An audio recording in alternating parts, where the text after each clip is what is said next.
yookiin akeekuu yaala yookiin karaa garas Oromoo karaa garas uummata Oromoo qajeelchuu tolcha. Haalli bara darbee fi bara kanaa garaagari. Malli bara darbee uummatnii fi dhaabbotni Oromoo hordofaa turanis sanuma waliin jijjiiramuu mala. Kanaafuu korri kun kora murteessaa fi bifa isaatiinis duratti haaraa ta'u malee isa xumuraa miti. Waldaan ogeessota seeraa Oromoo seerrii fi heerri danqaa keessa jiraachuu isaa fi uummatni Oromoo akkuma uummata kamiyyuu haala akkanaa keessatti hoggansa siyaasaa cimaa kan uummatni hubatee waliin deemu uumuu barbaachisaadha jedhee amana. Hayyoonni jaarmiyooleen hawaasaa keessaayyuu dhaabbotni siyaasaa Oromoo hundi kanuma hubataniiru jennee amanna. Ammaan kanatti addunyaan alagaan dhiyoo fi fagoo uummatni Oromoo keessaayyuu dhaabboti siyaasaa uummata Oromoo irraa hoggansa eegaa jira. Gaaffiin mirga uummatni Oromoo kaasee jiru akkuma beektanii ollaa Oromootti darbeera. Oromiyaa fi Oromootni muuxannoo isaanii gammachuudhaan uummata cunqursaa ofirraa fonqolchee dabarsuuf socho'uuf qooduun isaa gaafatamaa jira. Hoggansi siyaasaa sirrii fi bu'a qabeessa ta'e gaaffii akkanaa maraa ni deebisa. Egeree Oromiyaa fi seeraa fi sirna tolcha. Korri kun isa duraa malee isa xumuraa akka hin taane kanarraa isa kana caaluu fi kan karoorri qabatamaan irratti nu ceesisu akka nu ceesisu tilmaama. Korri kun koraa nagaa fi koraa milkii haa ta'u jechuudhaan mariin keessan amma irraa kaasee banamuu isaan isin ibsaa. Waan dhaggeeffattanii fi baay'ee isin galateeffadha. Milkaa'aa isiniin jedha.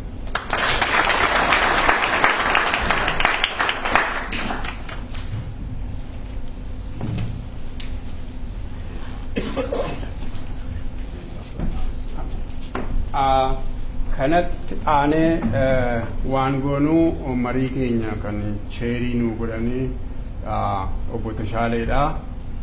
Isatti aansee warri paaneliin as ba'anii yaada isaanii wayim iskeejulii isaanii dhiyeessuu ta'a.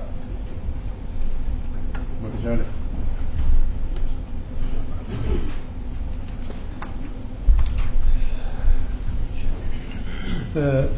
Kanatti aanee kan dubbatu sagantaa jiru sitti hima dubbatu garuu Dr.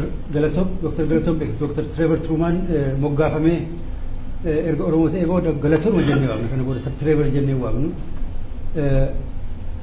asirratti haasawaa gabaabaa keynote speech isa jennu sana nuuf go'a jechuudha. Yaa kanaaf Dr. Galatoos ittiin affeeraa jechuu beektaami? Yaa.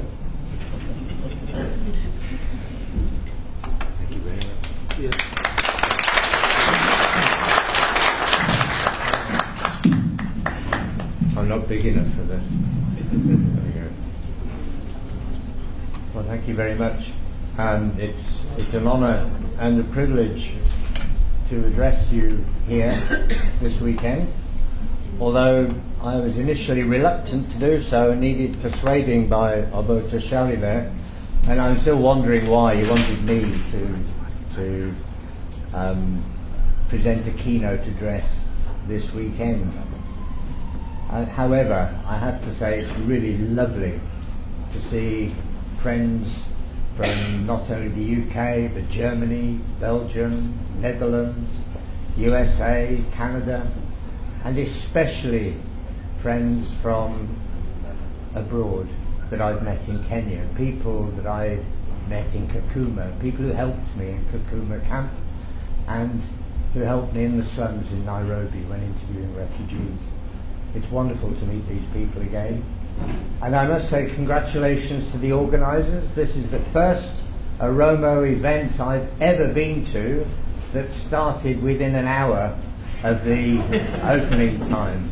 I normally joke that Oromo people do not need clocks or watches, they need calendars.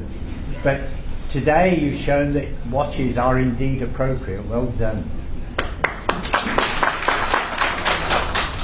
Little did I think that 28 years ago, when meeting Lydia Namara, Taha Abdi, and Mohammed Amin, now known as, I was then known as Jamal, at my start of the Oromo journey back in 1988, little did I know that I would be seeing friends, Oromo friends, die over the next 28 years. Little did I know that I would be adopted as an Oromo citizen and be standing here as Gelato to address some of those who may be holding the future of Oromia in their hands.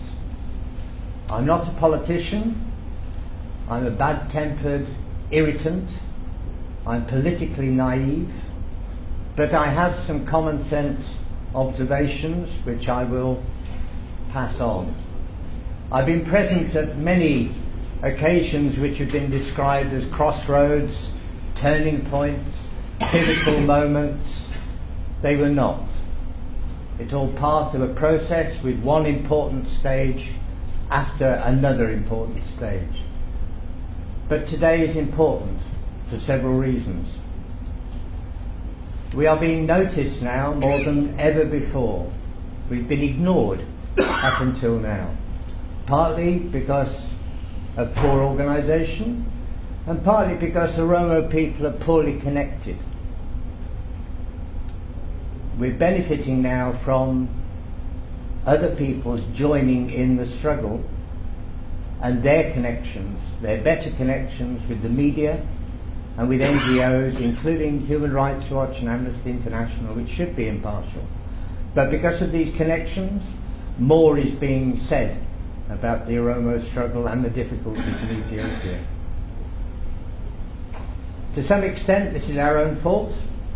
We have been inward looking, talking to ourselves like a pastor preaching to the choir in the church, instead of reaching out and speaking to others. We need to cooperate with each other, that's paramount. But we need to reach out and cooperate with other people too. Imagine my embarrassment. 2 days ago, I was speaking to a man who runs a small NGO in the UK, facilitating enterprises run by refugees. And we cooperate on a venture to stimulate the government to welcome more Syrian refugees in the UK. We were at an event on Islamophobia 2 days ago, and he was telling me that he knew about the Oromo. He's helping an Oromo establish an enterprise up in the northwest of England. He's been doing this for over a year. But I didn't know this. I haven't been told.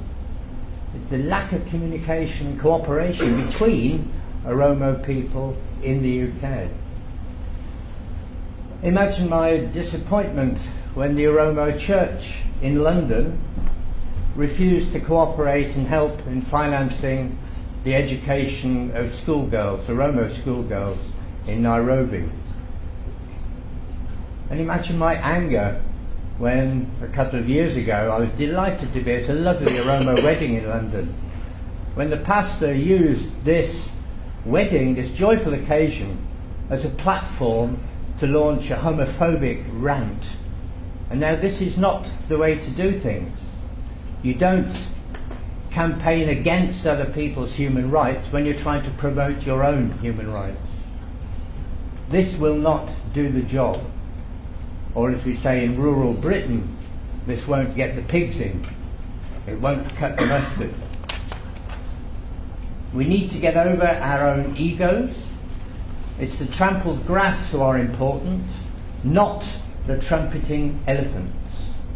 I'm sick of seeing promising people who sacrifice the good of the people on the altar of their own ego. We need to rise above this ego thing. We also need to rise above the cheap politics of populist racism. We've seen a rise in xenophobia and racist hatred in Britain since the Brexit vote, and some reversal of the progress that's been made in relations between peoples over the last 70 years in Britain. It's very easy to whip up intolerance of other people, and Oromo politicians are just as guilty of this as others have been. We need to cooperate not only with each other, but we need to reach out and cooperate with others. Just like the founders of the Machachalama Association said in the 1960s, and just as we were reminded about this by Alamu Kitesa himself at an OSA conference in 1996 in America. We need to reach out to others. As James Jeffrey, a journalist who wrote in the UN news agency IRIN on the 3rd of October, he wrote an article called "Is Ethiopia Unraveling?" Now this in itself is a huge step forward. You'd never see a headline like that before, not in my knowledge, on a mainstream media outlet. "Is Ethiopia Unraveling?" was the title of his piece. He pointed out that Amhara protesters in Gondor region were carrying posters calling for Bekele Gerba to be set free from prison.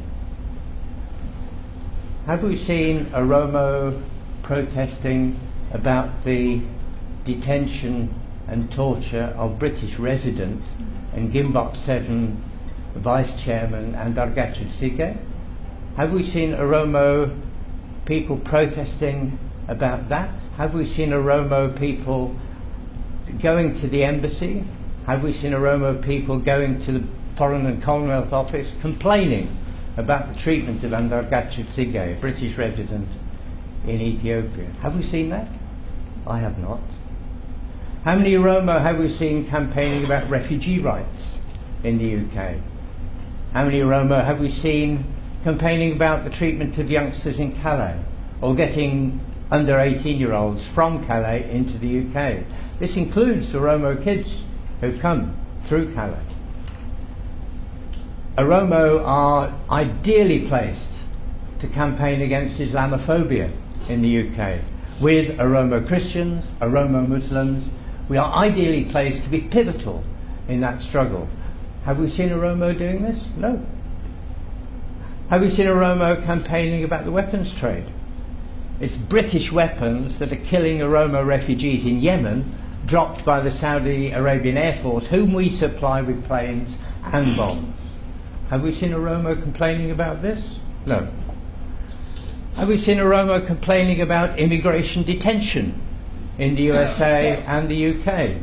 There's lots of injustices in the immigration system in all Western countries.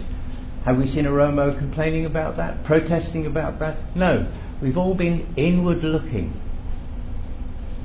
As James Jeffrey said, this journalist in the UN news agency IRN, but the civilian opposition is also criticised for not matching the volume of its anti-government rhetoric with effective policy alternatives. He continues, today the opposition remains divided, apparently unable or unwilling to coalesce into a single effective voice.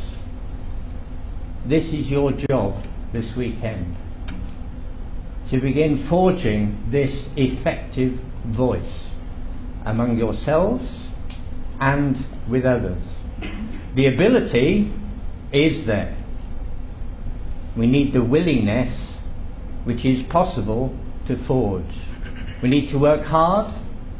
I remember Zenawi, who happily now is roasting in hell, I hope. I remember him saying in 1991, the Oromo were having parties while we, the TPLF, were digging trenches They were working when the Oromo were celebrating. The time is right.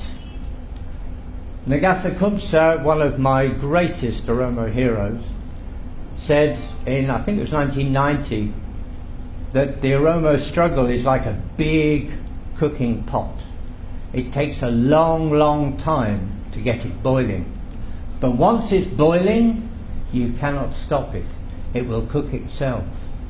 Now, the Oromo youth are boiling. They're brave, perhaps foolhardy, with everything to lose individually, nothing to lose collectively, with everything to live for and to gain. And when Faisa Lalisa crossed his forearms for the world to see as he crossed that marathon line, that was a sign that the pot is boiling. Now's the time to get to work. Leave your egos outside and leave your prejudices behind. Never before has it been so important to agree on strategy and to speak with one voice.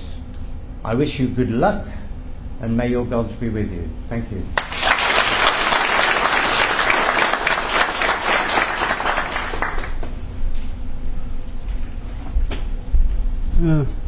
Galatomi Dr. Galato. Walga'iin keenyatti fufee jechuudha. Kanatti aanee warra kaanii gara waltajjiitti waama. Adda dinqinesh dheeressaa kanatti aanteetu dubbatti. Dr. Girmaa Waldasanbat dhaqqabee yoo ta'e hin beeku. Dhaqqabee jiraata isaa dhufu gaara waaqasaa as waltajjiitti as kootu wal duraa duubatti fuudhu.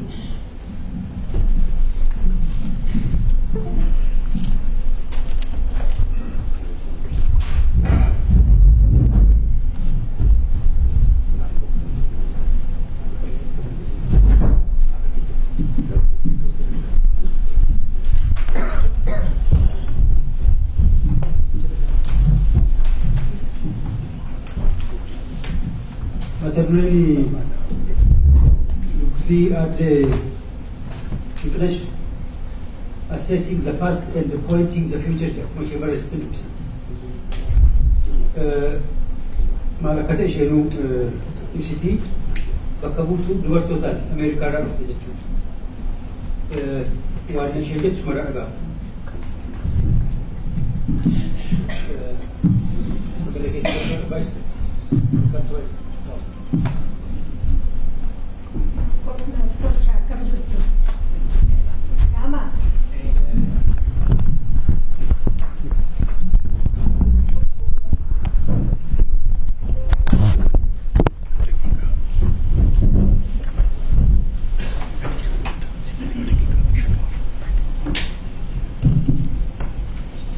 Nagaa Waaqayyoo isiniif haa baay'atu akkam jirtu.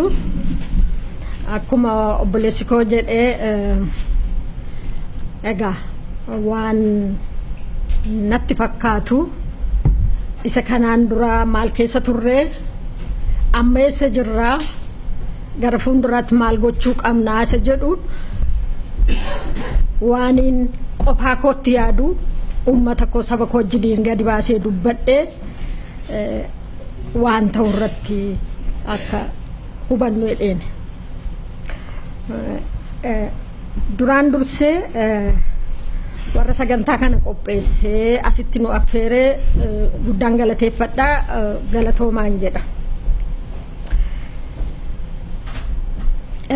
Kanatti aansa dhiifama naa godhaa afaan waliin makeen dubbadha. Maaliif jechoonni tokko tokko bakkatti sirriitti naa ibsanitti afaan Ingiliziittan dhimma bahaa. Isa kaan afaan Oromootiin dubbadha. Naaf kolcha kana naa fudhattu dheeruma yaada.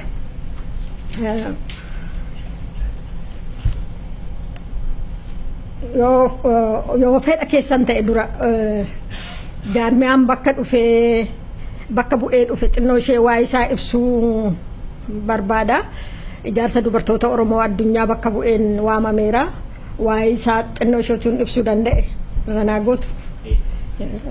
Xinnoo ishee ranaa godha. Ijaarsi dubartoota Oromoo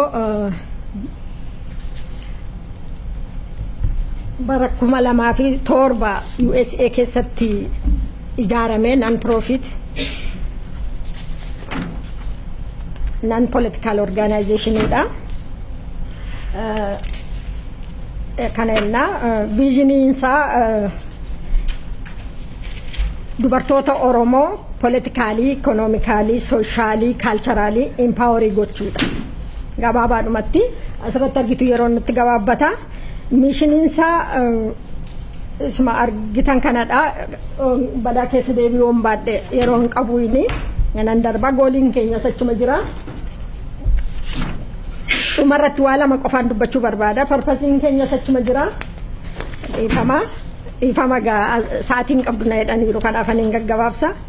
Means of achieving waan kana bakka gahuu fi core value keenya sachuma jira. Ifama naa godha.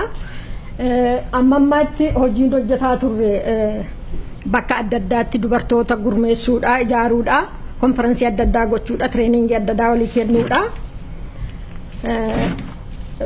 Cultural yookiin immoo aadaa keenya argisiisuudha karaa adda addaa. Bakka adda addaatti konferensoota gaggeessaneerra. Sagalee uummata keenyaa ta'uudha immoo sagalee uummata keenyaa taanee hiriira baasuu of beelessine waa'ee taa'usii fuuldura dhaabbanne guyyaa lama guyyaa sadii buluu xalaoota adda addaa addunyaa irratti bakka mootummoota addunyaa irratti iyyachuu waan kana fakkaataan hojjechaa turre. Akkasumas amma dandeenyetti ijoollee keenya warra refugee karaa refugee warra jiranis gargaaruu yaalaa turre. Amma garuu projektiin guddaan hojjechuu irra jirru afaan Oromoo ijoollee keenya diasporaatti dhalatanii guddatan barsiisuu jalqabne July 2015 irraa kaasnee jechuudha.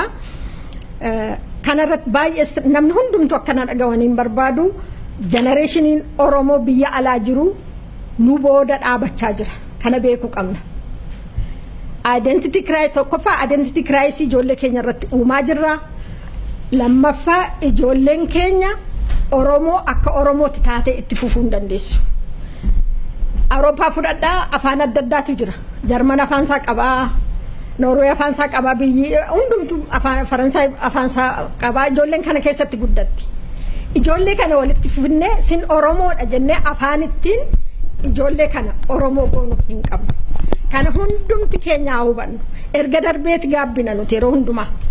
Otun beekin erga liqimsamnee booda gaabbina adaraa keessan hundumti keessan sammuu keessan keessatti fudhadhaati galaa akka irratti hojjetan waliin hojjenna barbaachisaa ta'e. Kanaaf ijoollee keenya afaan Oromoo barsiisuun nu barbaachisa. Waa'ee isa dura waa'ee UN jedhu xinnoo duubatti naa deebisi. Xinnoo ishee duubatti.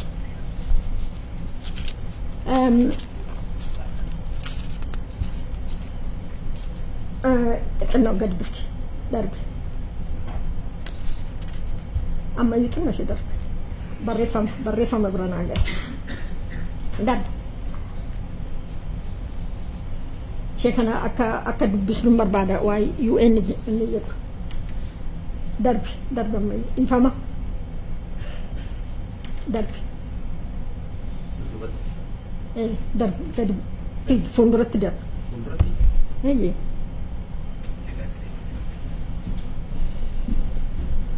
darbe ifam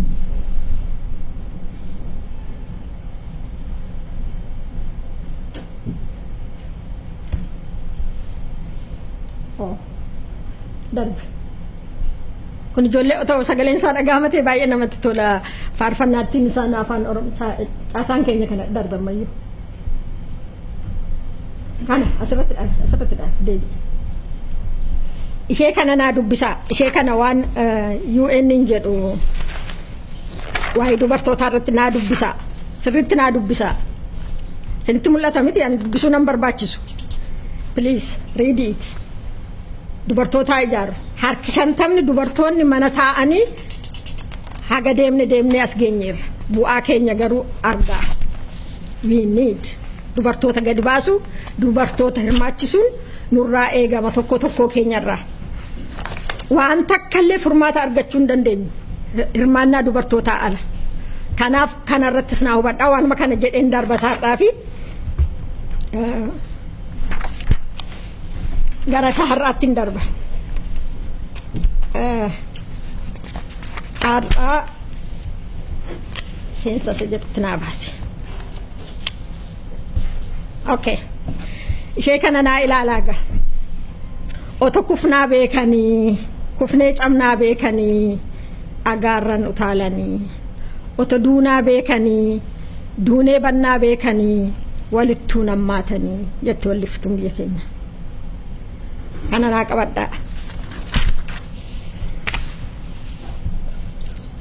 Oto waan gara fuulduraatti ta'uuf jiru beekna ta'e yookiin hubanna ta'e hagamma rakkoon kun guutee nurra darbee asin nu ga'u ture. Kana yeroon jedhu Oromoon waan hubatu waan argu jechuu koo miti. Garuu nam tokkeen dhuunfaadhaan waan nutti fakkaate waan hojjennuuf miidhaa uummata keenyarra geessisaa turre jirras. Har'a kanaan irratti dubbadhu uummanni Oromoo eessaa ka'ee eessa gaheera. Gara fuula duraatti gara mitti adeemuu qaba isa jedhu akkuma obboleessi koo sila jedhu assessing the past and pointing the future isa jedhudha. Kana yeroon jedhu waan hunda isin caalaa beekee miti. Isin hundumti keessan na caalaa waan baay'ee beektu. Garuu waan natti fakkaate waan na keessa jiru saba kootti baasee uummata koo wajjiniin isa sirrii ta'e akka sirriitti sirriin taane moo wal sirreessine akka itti adeemnuuf hin barbaadu. Hubachiisan qaba asirratti. Wantoonni an asirratti dubbadhu hundi yaada mataa koo akka ta'e naa hubadhaa. Yaada mataa kooti. Nama tokko yookiin immoo gartuu tokko komadhee isa kaan jajuuf miti. Kanaaf niitiraalii hammataa koo ta'uu sanaa ilaalaa.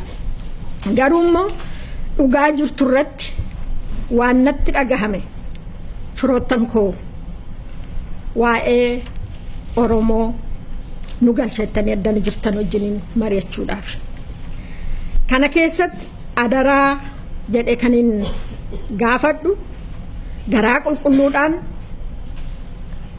wal dhaggeeffannee akka saba tokkootti waan gochuu qabnu akka gochuu dandeenyudha. Yoo dogoggorri jiraate yaada dogoggora ta'e sanarratti qofa akka wal sirreessinu malee personality akka walitti hin buune waa'ee personality akka hin taane dogoggora yaada irratti yeroo hundumaa yaada irratti wal mormuu waan qabnu malee personality irratti miti. Kana naa hubadhaa jechuu kooti. Gara ijoo dubbii kootti yeroo deebi'u egaa uummanni Oromoo bara Minilik irraa kaasee waan keessa darbaa ture hundumti keenya ni beekna. Isa sana xinnoo isa darbe irraa xinnoo ishee hubannoo akka qabaannuuf xinnoon tuttuqama mataa ishee. Ani badikaa. Akka hubannuuf Oromoo keessa gantuun ni jira, gowwoomamuun yookiin nama amanuun ni jira. Bara Minilik gantummaan akka goobanaa daachee fi nama amanuun yookiin immoo gowwoomsamuun akka Abishee Garbaa hin jiru ta'e Minilikas hin darbu ture. Bara Dargii keessa itti fakkaachuun yookiin immoo gowwummaa akka Hayilee Fidaa hin qabnu ta'e yeroo sana Oromoonni dammaqanii wal ijaaruu jalqaban mancaanii nafani ture. Bara Wayyaanee keessa nama amanuurraa kan ka'e waraana keenya mooraatti gashinee otoo hin ficcisiisne ta'e Wayyaaneen akkas akka garaashee biyya keenya keessa burraaqxee haga kana geessistu. Xumura Wayyaanee kana keessatti immoo garaa fi dantaa ofii ilaaluudhaan uummata cabsanii uummata keenya cabsiisaa jirra. Yeroo natti egaa otoo baay'iftee naan jettu otoo fifaachuun booda dhufeedha Oromoon. Kanaaf otoo tonga hin dura darbisnee akka yaannuufan hin barbaadu. Yeroo ammaa kana maal gochaa jirra bakka kanatti waan gochaa jiru sirriitti yoo hubanne effektii isaa maal akka ta'uuf jiru arguu dandeenya critical thinking nu barbaachisa amma waan irra jiru kana hubachuuf waan gochaa jirru Oromoon biyya keessaa lamatti reeni Oromoo biyya keessaaf Oromoo diaspora jedhee lamatti reera ofii isaa waan gochaa jiru Oromoon biyya keessaa dhiiga isaa dhangalaasee qabsoo finiinsaa jira nu birmadhaa sechaa jira kana qabadhaa Oromoon biyya keessaa qeerroodhaan hoogganame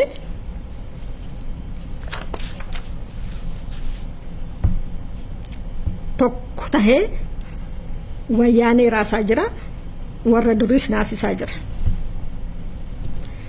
jecha qeerroodhaan hoogganame isa jedhuu fi warra durii kana beekaadhuman dabarsanii jedhee qeerroodhaan hoogganame isa jedhu kana qeerroon eenyu seedhu gaaffiitu ture amma gidduu kana garuu gaan kana qopheessee booda ofuma isaanii of obsaa jiru achi keessa illee warra duris raasaa jiran jedhu kana yeroo kana warri duris Oromoon hagga kana gaha jedhanii yaanne ture amma naasuudhaan ka'anii asifachi wacabbara namoota keenyas tokko tokkoon sammuu xaxaa jiru asirratti sirriitti wal hubannu afaan faajjii uummata keenya keessatti uumaa jiru har'as nuti isuma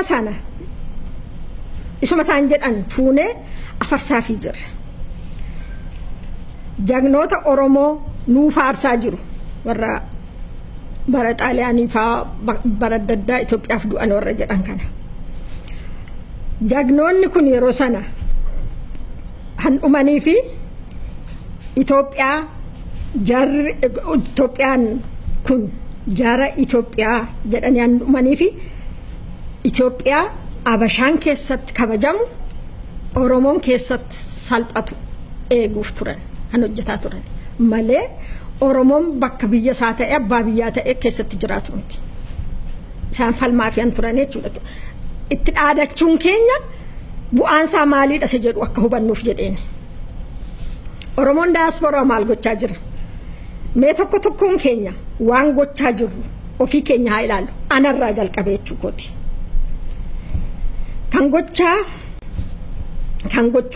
kana gochuuf ofii keessan ofii keenya ofaa gaafannu riisarchiin nu barbaachisu waan keessa jirruuf waan gochaa jirru fi keenya waan beeknuuf riisarchiin nu barbaachisu beekna hundumti keenya waan gochaa jiru amala keenyaa fudhannu ifa manaa godha ani dhugaa dubbadhee dhugaa irratti haasa'uu hin barbaada amala keenyaa ilaallu wal goomachuu wal tuffachuu wal salphisuu wal xiqqeessuu wal hamachuu wal dura dhaabbachuu waan tokko jalqabe yookiin informationii walii irraa hatu isa hojjetu irraa ejjetanii anatu hojjete jedhanii of faarsuu of argisiisu nuti xinnaa ta'ota isinitti dabalaa hojiidhaan ijaarsa tokko irratti kabraa ijaaruu masaanuu ijaaruu jechuudha hojii tokko hojjetu faallessoo wal dura dhaabbachuu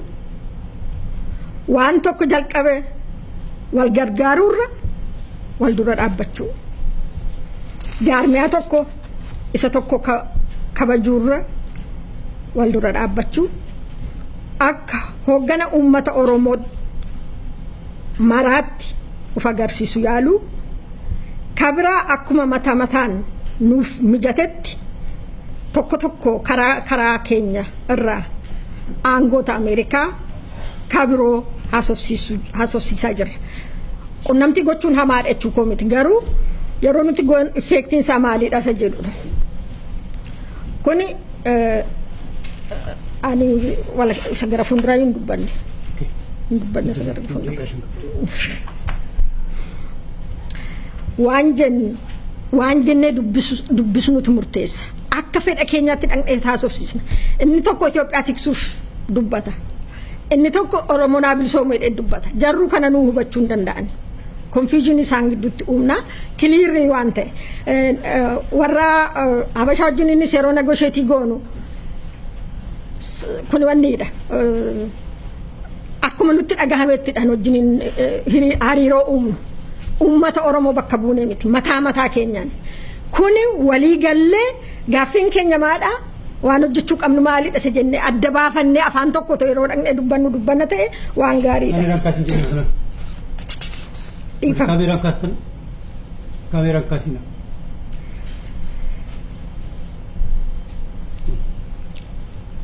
Kanaafis mootummoonni itti himachaa jirru nu dhagahuu didaniiru. Irraan darba waan baay'ee as keessa isa gara fuulduraatti maal goonaa isa jedhu irratti hin dhufa yeroon koo xinnoo dheedhanii kana keessaa ba'uuf maal gochuu qabnaa isa jedhu hin dhufa. Afaan Ingiliziitiin hin dubbadha. Waaltu nu barbaachisa maal gochuu qabna. Tokko transparent communication qabaachuu qabna. Kuni akka isa ammaa jeequmsa kana keessaa nu baasa. Wal komachuurra walitti dubbannee transparency taanee walitti haasa'uu qabna. Inni biraa breaking down silos jechuun sammuu keenya keessatti tuulamee isa ture. Sammuu ego, sammuu wal hamachuu, sammuu wal jibbuu, sammuu wal irraa fagaachuu of keessaa caccabsinee gantuu qabna. Kuni maal dhuuma open mind taanee walitti haasa'uu dandeenya jechuudha. Isarraa kaanee open mind people can see the future. Open mind yoo taanes fuuldura keenya arguu dandeenya. Isa booda solid foundation irratti wal ijaaru. Solid foundation wal amantii yaada tokko qabaachuu uummata keenya haalatti bakka bu'u irratti hojjechuudha. Isa gara fuulduraa ani akka koottanii yaadu. Inni duraa Oromoon Oromoo ta'ee miila lamaan dhaabbatee of danda'uu qaba. Kanatti hirkanna as deemna wanne kufaatiidha. Inni hirkachuuf dhamaanus nu jalaa kufa. Maaliif nun dhamanu kaa? Yoo jabaannee ammallee ijoolleen waan gochaa jirtu sana keessatti dhageettii qabaachuu jalqabneerra. Tuffatamuu keessaa bahuu jalqabneerra. Yoo of taanee dhaabbanne yoo akka Oromootti dhaabbanne malee gara fuulduratti adeemuu tuffatamuu keessaa caccabuu keessaa bahuu hin dandeenyu. Kanaaf yaada tokkoon waan gochuu qabnu. Han ilaaluu qabnu kana gochuuf han ilaaluu qabnu. Uummanni biyya keessaa maal barbaada isa jedhu. Gaaffii kana of gaafanne gaaffii sanaaf deebii kennuu qabna. Gaaffii sanaaf yeroo deebii kenninu waan hojjechuu qabnu beekna jechuudha. Miinaa keenya addanatti gaafaanicha ni jedha. Addaan baasuu dandeenya ofii keenya jechuudha. Isa uummanni Oromoo gochaa jiru hin deeggarramoo hin mormina. Period. Hin deeggarroo ta'e waan gochuu qabnu hin dubbanna. Hin deeggarroo ta'e asuma irratti dhaabna. Maaliif yeroo keenya balleessuu hin barbaannu. Hin deeggarroo jenne akkamitti tumsinaaf yoo jenne akkamitti haa gargaaru maaltu nurraa eegama bifa kamiin humna taanee dhiyaachuu dandeenya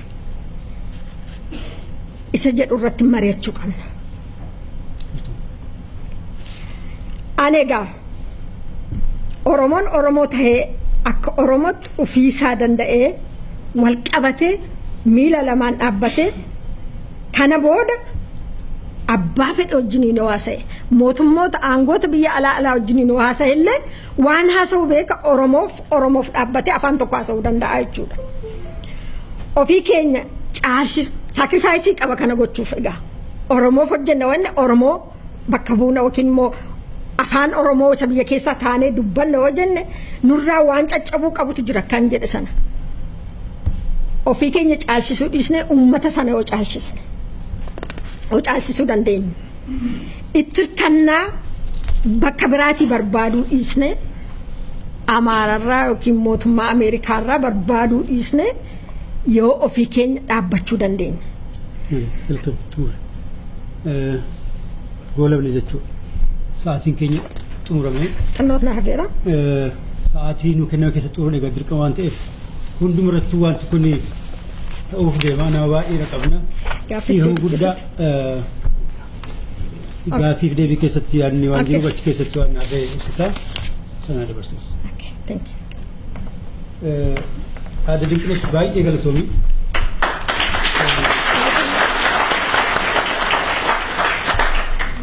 Waan baay'ee bareedaadha. Dubartoonni qabsoo Oromoo keessatti hanga amma daggalkamanii jiranii garuu of dura kun itti fufuun qabu. Kanaaf dubartoota keenya gara qixxee qabsoo keessatti fiduun irra jiraata, gara qixxee falmii keessatti fiduun irra jiraata. Uummata kanaaf walakkaan dubartoota. Yaa kanaaf hiree qixxee qabu jechuudha. Kana mirkaneessuun dirqama hunda keenyaati jechuudha kaate tokkummaan Oromoo maangamta akka barbaachisaa akka ta'e wal qabannee gara galma keenyaatti deemuun hangamta akka barbaachisaa akka ta'e wal malee homaan qabnu isa jedhu central dubbiinsa jechuudha. Wal qabuuf wal takaaluurraa dhaabbannee tokko taanee gara fuulduraatti deemuu qabna yaada jedhu of keessaa qaba. Jechi bu'uura yaanni bu'uura kan ishiin kaaste kanatti fakkaata. Kanaaf egaa isin dhaggeeffattaniittu itti aansee kan dubbachuun irra jiru Dr. Girmaa Gabrasambatturee hin qaqqabne bakka isaa itti aanee kan dubbatuun irra jiraatu obbo Gaaruma Waaqasaati. Sa'aatiin amma daqiiqaa 11:20 inni haasaa wal fakkaatu nu godha jechuudha. Dhaggeeffanneeti yoo Dr. Girmaan dhaqqabaa ta'uu baate break wayii fudhanneeti achirraa itti fuuna jechuudha.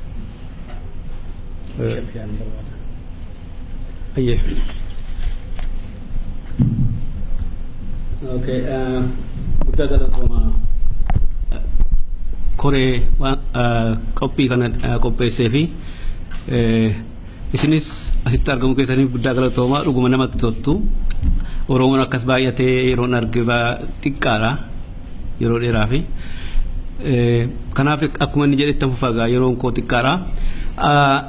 Sagantaan ani qabadhee jiru achirratti ilaalaa maal jedhaan inni jalqabaa we stand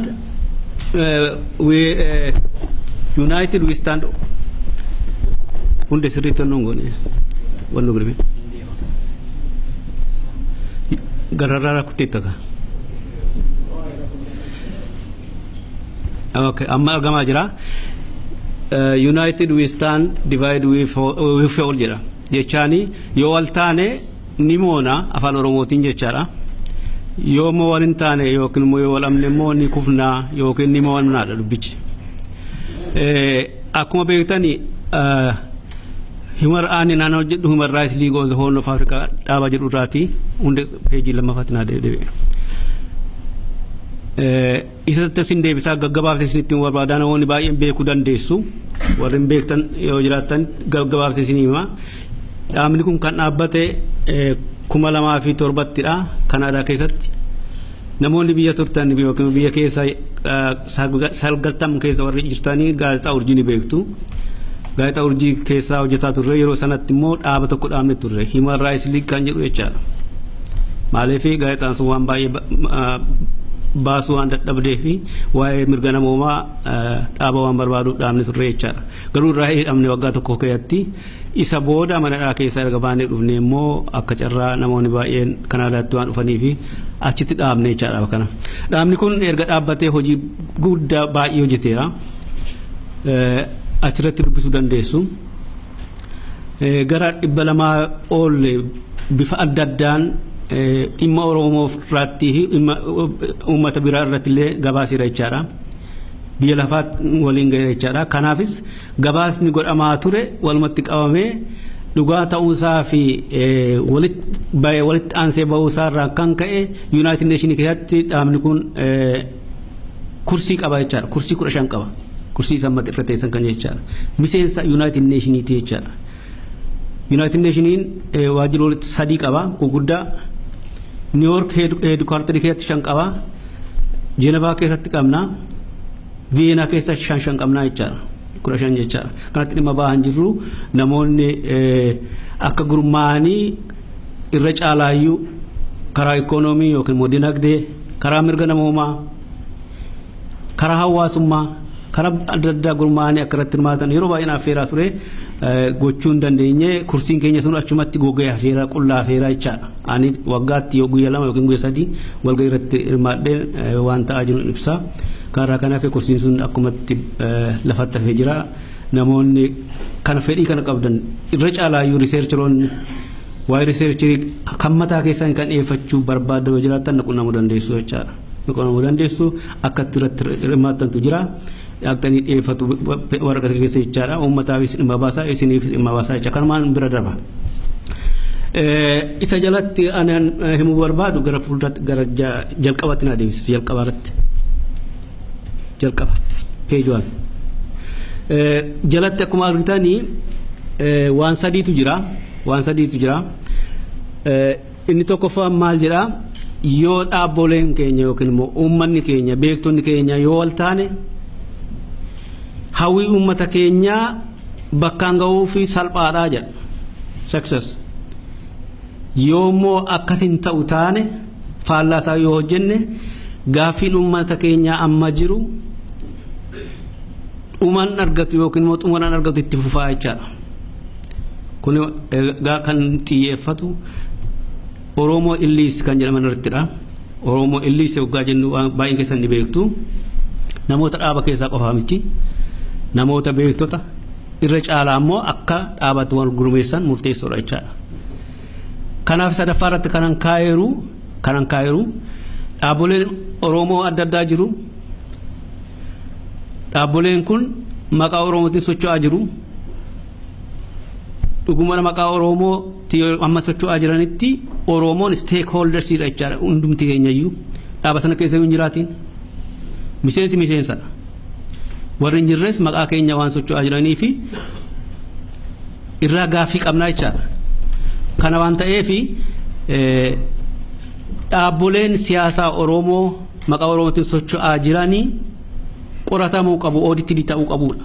Ooditii ta'uu qabu jechaan akka horii hammam baafatee hammam gashitee osoo hin ta'in sagantaa baafatanii maqaa keenyaan kaawwatanii sanarratti hammam hojiitti jiraniiru isa jedhu ceenaa jechaadha. Kanaaf hundi keenya gaafachuu qabna. Kan kana gaafannu maaliif yeroo isaatu yeroo ammaatu kanaan nu ga'e jechaadha. Yeroon amma keessa jirru Oromoon yeroo ammaa kana safuu beeknaa wal kabajnaa sana dhiisuu miti garuu mirga keenya yookiin immoo mirga uummata keenyaa gaafachuu qabna. Maqaa uummata keenyaatiin kan ta'aa jiru nutti himuu qabu. Dhaabboleen affeeramanii akka jiran nan beeka. Natti himaniiru irratti argamaniiru argamni hin beeku. Kanaaf kanatti deemaa jirra jechaadha. Anatti deemaa jirru egaa amma hundeetti na tolerance and intolerance jedhamu qaba. Intolerance jechaan qabxiilee lamaan kan irratti himachuu barbaada jechaadha. Tolerance yoggaa jennu Oromoon garaa bal'ata olbeen kanadha. Yeroo dubbannu akka aadaatti Oromoon garaa bal'ataa jenna. Oromoo wal danda'aa jenna. Dhugumadhaa kuni akka dhaabaattis akka nam tokkoottis dhugumadhaa inni jedhamaa jiru kuni hojiitti kamaa jiru isa jedhu ilaallaa jechaadha. Irra caalaa iyyuu immoo yoggaa toleraansii jennu bakka adda addaatti namni gara adda addaatti himachuu danda'a jechaadha. Kan koo kan hin taane kan ani keessatti hin hirmaanne beekumsa laachuufi jechaadha. Just generally yoggaan defining goonuu jechaadha. Yookiin immoo akka ta'etti akka jirutti fudhachuufi nama sanaaf jechaadha. Ofii keenya yoo keessatti hin hirmaannu yoo ta'e dhaaba yoo ta'e garuu jiraachuusaaf beekumsa kennuudha inni guddaan jechaadha. Yoo danda'ama ta'e gargaaruudha jechaadha. Kuni waa'ee mirga namaa wajjin wal qabata. Har'a namni haasa'aa jiru waa'ee mirga nama uumayyuu miti. Akkuma isinitti hime waa'ee hawaasummaan haasa'aa jira. Waa'ee siyaasaas miti. Akka hin taane gochuun ayyaana sanarraa qusachuun barbaada jechaadha. Garuu akka hawaasaatti waan keessa jiru haasawwan barbaadeefidha jechaadha. Kanaaf yeroo toleraansii kana jennu yookiin namoonni wal danda'an yookiin namoonni garaa walii bal'atan yookiin namoonni nam tokko hojjetu fudhatanii yookiin recognition laatanii tolereetii godhanii yookiin waliin jiraachuu danda'u jechaadha. Yoo kana goone wanta hojjetamaa jiruuf deeggarsa kennine jechaadha. Inni guddaan isa miti amma. Ana kan argutti si waan jettan beeku Oromoo jidduu garaa bal'achuun wal dadhabamsi hin jiru. Hin argine ani argaan jiru maaliifi afaan haasawu mana jechaadha kanaaf intolerance gara jedhutan isinii ce'a intolerance yogaa jennu maa inni opposite sanaati jechaadha faallaa sanaati jechaadha kanaaf kan nam tokko hojjete kan qaamni tokko hojjete yookiin immoo dhaabni tokko hojjete itti bishaan naqu fudhachuu dhiisuu fi recognition oowwachuu jechuudha anuma keessatti hirmaachuu miti keessatti hirmaachuu miseensa ta'a hirmaata dirqamatti hirmaachuu hin danda'amu hin barbaachisu haa ta'u malee hojiin hojjetamaa jiru hojii Oromooti jennee fudhachuun dirqama hamma dantaa uummata Oromoo hin cabsinetti jechaadha yoo dantaa uummata Oromoo cabsa ta'e fudhachuu hin dandeenyu jechaadha yoo dhaan hojjedhe malee yoo an keessatti hin argame malee hin ta'u inni jedhu sun hafuu qabaa jechuudha kanaaf akka itti gaafannu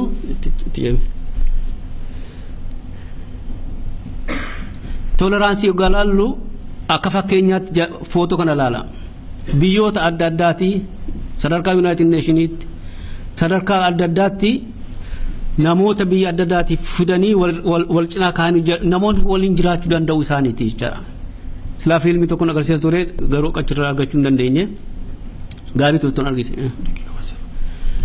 kanaaf itti naaf ufemas intoleraansii yogaa jennu isas isinii meeraa darbemas gara dhimma keenyaatti deebinu political intolerance ummata kana laala hayyu duree kuni 1991 dhaga han 1991 isin agarsiisa itti aanaa hayyu duree buleenchoo maqaa isaanii beektu ajaja waraanaa obbo Daawud gaafa 91 sana 1991 jecha gaafa biyya turre sana akka itti jiraachaa dhaabni kun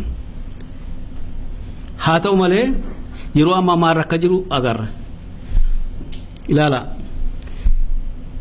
1991 akkuma sila kaayetti jiru waliin hojjechaa jiru hammam waliin hojjechaa akka jiran isaantu beeka garuu akka Oromootti akka Oromoo taane alaa ilaallutti namoonni ko waliin deemaa turanii jenneetu yaannaa jechaadha hamma 92tti jechaadha isa booda dhaabni biyya keessaa bahee gaafa 2002 mana hidhaatti yeroo bahu jechaadha yeroo sana baanee akkuma akka carra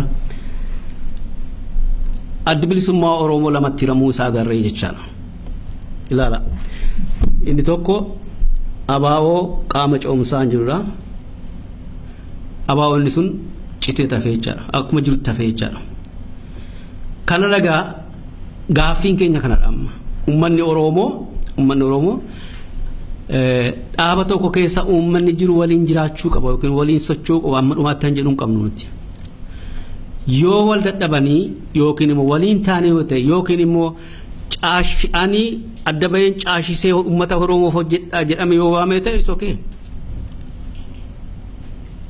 akkas ta'uusaaf akkas hin taane isaa isintu hubataa jechaadha isintu amma gara dhumaa irratti isinitti meera performance audit an jedhu isinii kaa isarratti gaaffii dhiyeessitu jechaadha achirraa buunee 2008tti adda bilisummaa Oromoo inni ture ammas incitee jechaadha lamatti beecha sadii ta'anii jechaadha jijjiirama jedhee bahee jechaadha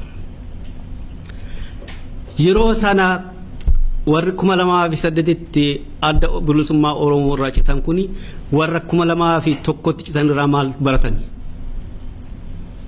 dhuguma hojiin gaarii hojjetamee tura bahanii ammas lamaffaa moo itumanni sunis sirrii akka hin taane to beekamu ammas gaaffiin uummata Oromoo akka dadhabuuf godhame moo akka dafee deebii argatuuf godhame kan jedhu isintu gaafataa jechaadha itti aanee 2013tti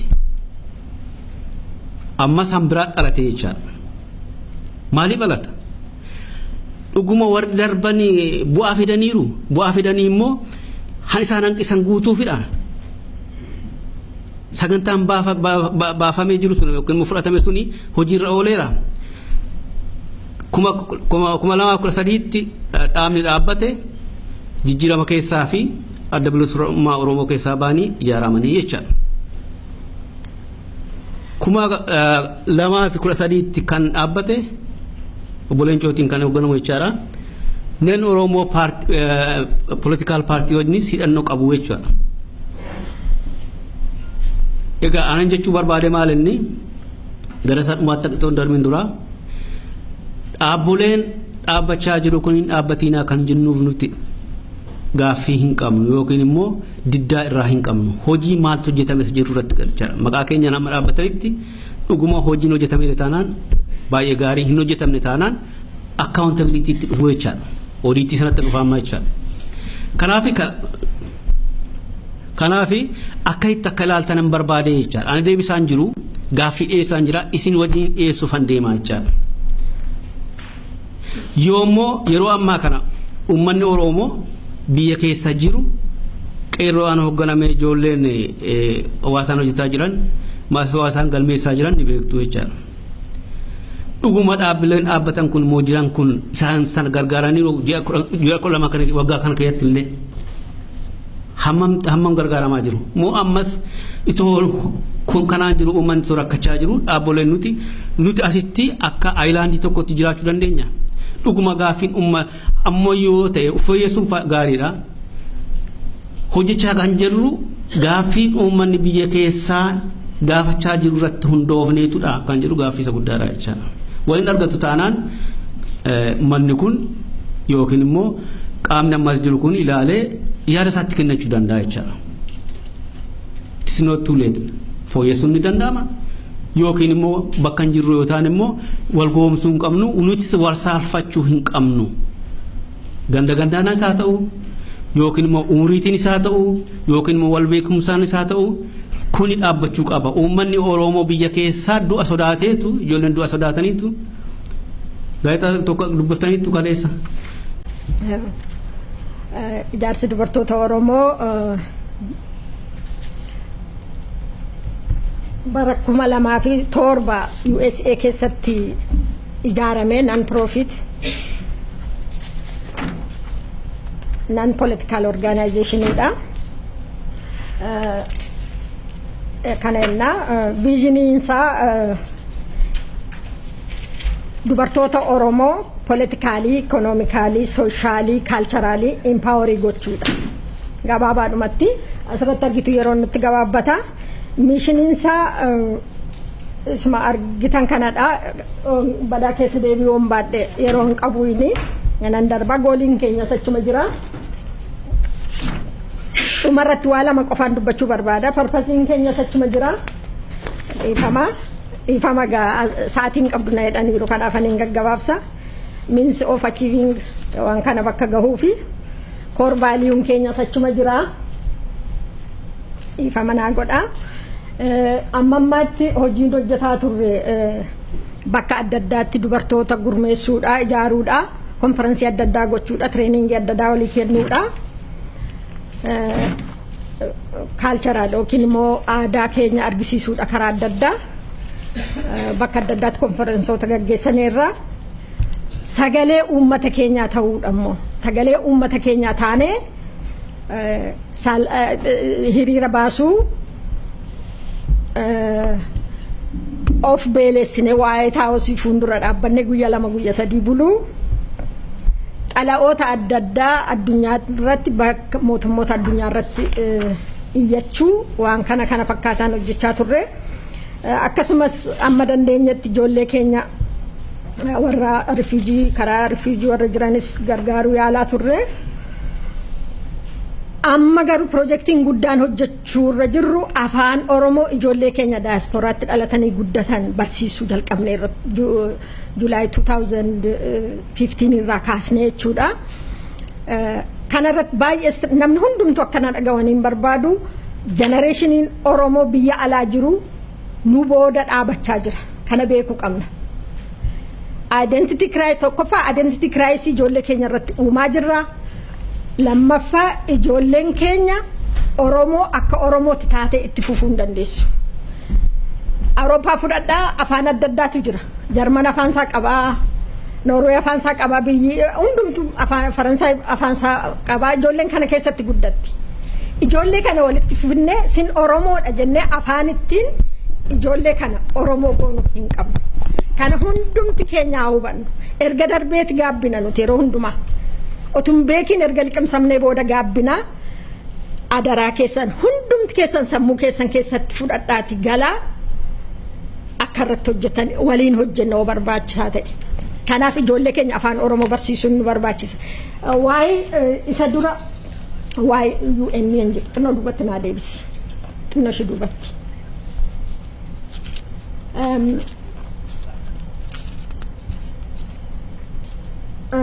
Xinnoo gadi buti darbe. Amma xinnoo ishee darbe. Barreeffama bira naa gala. Darbe. Shekana akka dubbisnu barbaada waa'ee UN inni jedhu. Darbe infama. Darbe. Darbe gadi fuulduratti darbe. Eeyyee.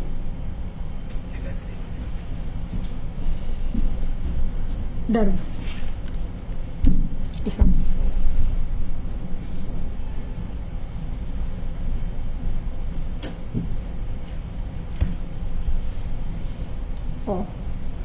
Darbe. Kun ijoollee otoo sagaleen isaa dhagahamatee baay'ee namatti tola. Faarfannaattiin isaan afaan Oromoo caasaan keenya kana darbe ammayyuu.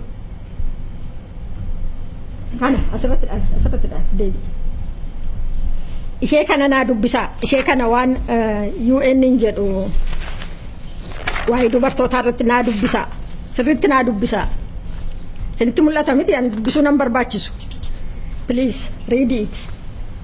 Dubartoota ijaaru harki 50 dubartoonni mana taa'anii haga deemnee as geenyeerra bu'aa keenya garuu argaa. We need dubartoota gadi baasu dubartoota hirmaachisuun nurraa eegama tokko keenyarraa waan takkallee furmaata argachuu hin dandeenyu hirmaannaa dubartootaa ala. Kanaaf kanarrattis naa hubadhaa waanuma kana jedheen darbasaadhaa fi gara shaharraattiin darba. Har'aa seensa jedhutti naa baase. Okay. Ishee kana naa ilaalaa gaa. Oto kufnaa beekanii, kufnee cabnaa beekanii, agaarran utaalanii. Oto duunaa beekanii, duunee bannaa beekanii, walittuu nammaatanii jetti walliftuun biyya keenya. Kana naa qabadhaa. Oto waan gara fuulduraatti ta'uuf jiru beekna ta'e yookiin hubanna ta'e hagamma rakkoon kun guutee nurra darbee asin nu ga'u ture. Kana yeroon jedhu Oromoon waan hubatu waan argachuu koo miti. Garuu nam tokkeen dhuunfaadhaan waan nutti fakkaate waan hojjennuuf miidhaa uummata keenyarra geessisaa turre jirras. Har'a kanaan irratti dubbadhu uummanni Oromoo eessaa ka'ee eessa gaheera. Gara fuula duraatti gara mitti adeemuu qaba isa jedhu akkuma obboleessi koo silee assessing the past and pointing the future isa jedhudha. Kana yeroon jedhu waan hunda isin caalaa beeka jedhee miti. Isin hundumti keessan na caalaa waan baay'ee beektu. Garuu waan natti fakkaate waan na keessa jiru saba kootti baasee uummata koo wajjiniin isa sirrii akka sirriitti sirriin taane moo wal sirreessine akka itti adeemnuuf hin barbaadu. Hubachiisan qaba asirratti. Wantoonni an asirratti dubbadhu hundi yaada mataa koo akka ta'e naa hubadhaa. Yaada mataa kooti. Nama tokko yookiin immoo gartuu tokko komadhee isa kaan jajuuf miti. Kanaaf niitiraalii hammataa koo ta'uu sanaa ilaalaa. Garuu immoo dhugaa jirtu irratti waan natti dhagahame firoottan koo waa'ee Oromoo nu galchettanii addana jirtan wajjiniin mari'achuudhaaf. Kana keessatti adaraa jedhee kaniin gaafadhu garaa qulqulluudhaan wal dhaggeeffannee akka saba tokkootti waan gochuu qabnu akka gochuu dandeenyudha. Yoo dogoggorri jiraate yaada dogoggora ta'e sanarratti qofa akka wal sirreessinu malee personality akka walitti hin buune waa'ee personality akka hin taane dogoggora yaada irratti yeroo hundumaa yaada irratti wal mormuu hin qabnu malee personality irratti miti. Kana naa hubadhaa jechuu kooti. Gara ijoo dubbii kootti yeroo deebi'u egaa uummanni Oromoo bara Minilik irraa kaasee waan keessa darbaa ture hundumti keenya ni beekna. Isa sana xinnoo isa darbe irraa xinnoo ishee hubannoo akka qabaannuuf xinnoon tuttuqama mataa ishee. Ani badika. Akka hubannuuf Oromoo keessa gantuun ni jira, gowwoomamuun yookiin nama amanuun ni jira. Bara Minilik gantummaan akka goobanaa daachee fi nama amanuun yookiin immoo gowwoomsamuun akka Abishee Garbaa otoo hin jiru ta'e Minilikas hin darbu ture. Bara Dargii keessa itti fakkaachuun yookiin immoo gowwummaa akka Hayilee Fidaa otoo hin qabnu ta'e yeroo sana Oromoonni dammaqanii wal ijaaruu jalqaban mancaanii nafani ture. Bara Wayyaanee keessa nama amanuurraa kan ka'e waraana keenya mooraatti gashinee otoo hin ficcisiisne ta'e Wayyaaneen akkas akka garaashee biyya keenya keessa burraaqee haga kanan geessisu. Xumura Wayyaanee kana keessatti immoo garaa fi dantaa ofii ilaaluudhaan uummata. It's the trampled grass who are important, not the trumpeting elephants. I'm sick of seeing promising people who sacrifice the good of the people on the altar of their own ego. We need to rise above this ego thing. We also need to rise above the cheap politics of populist racism. We've seen a rise in xenophobia and racist hatred in Britain since the Brexit vote, and some reversal of the progress that's been made in relations between peoples over the last 70 years in Britain. It's very easy to whip up intolerance of other people, and Oromo politicians are just as guilty of this as others have been. We need to cooperate not only with each other, but we need to reach out and cooperate with others. Just like the founders of the Machuchalama Association said in the 1960s, and just as we were reminded about this by Alamu Kitesa himself at an OSA conference in 1996 in America. We need to reach out to others. As James Jeffrey, a journalist who wrote in the UN news agency IRIN on the 3rd of October, he wrote an article called "Is Ethiopia Unraveling?" Now this in itself is a huge step forward. You'd never see a headline like that before, not in my knowledge, on a mainstream media outlet. "Is Ethiopia Unraveling?" was the title of his piece. He pointed out that Amhara protesters in Gondor region were carrying posters calling for Bekele Gerba to be set free from prison. Have we seen Oromo protesting about the detention and torture of British residents and Gimbok 7 Vice Chairman and Dargachu Sige?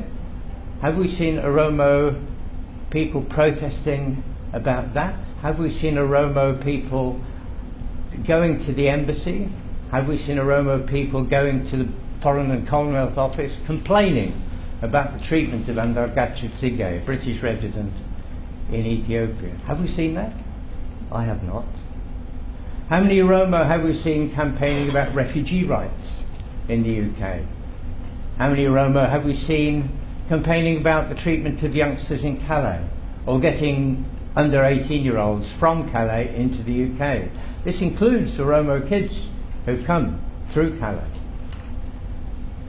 Oromo are ideally placed to campaign against Islamophobia in the UK. with Oromo Christians, Oromo Muslims. We are ideally placed to be pivotal in that struggle. Have we seen Oromo doing this? No. Have we seen Oromo campaigning about the weapons trade? It's British weapons that are killing Oromo refugees in Yemen, dropped by the Saudi Arabian Air Force, whom we supply with planes and bombs. Have we seen Oromo complaining about this? No. Have we seen Oromo complaining about immigration detention in the USA and the UK? There's lots of injustices in the immigration system in all Western countries. Have we seen Oromo complaining about that, protesting about that? No. We've all been inward looking. As James Jeffrey said, this journalist in the UN news agency IRN, but the civilian opposition is also criticised for not matching the volume of its anti-government rhetoric with effective policy alternatives. He continues, today the opposition remains divided, apparently unable or unwilling to coalesce into a single effective voice. This is your job this weekend, to begin forging this effective voice among yourselves and with others. The ability is there. We need the willingness, which is possible, to forge. We need to work hard. I remember Zenawi, who happily now is roasting in hell, I hope. I remember him saying in 1991, the Oromo were having parties while we, the TPLF, were digging trenches. They were working when the Oromo were celebrating. The time is right. Ngasa Kumsa, one of my greatest Oromo heroes, said in, I think it was 1990, that the Oromo struggle is like a big cooking pot. It takes a long, long time to get it boiling. But once it's boiling, you cannot stop it. It will cook itself. Now, the Oromo youth are boiling. They're brave, perhaps foolhardy, with everything to lose individually, nothing to lose collectively, with everything to live for and to gain. And when Faisa Lalisa crossed his forearms for the world to see as he crossed that marathon line, that was a sign that the pot is boiling. Now's the time to get to work. Leave your egos outside and leave your prejudices behind. Never before has it been so important to agree on strategy and to speak with one voice. I wish you good luck and may your gods be with you. Thank you.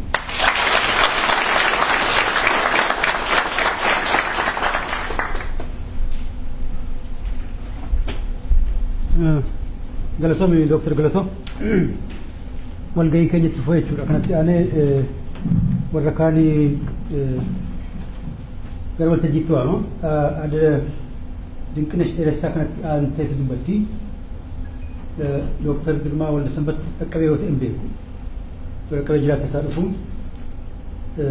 gaara waaqasaa as waltajjiitti as kootu wal duraa duubatti fuudhu.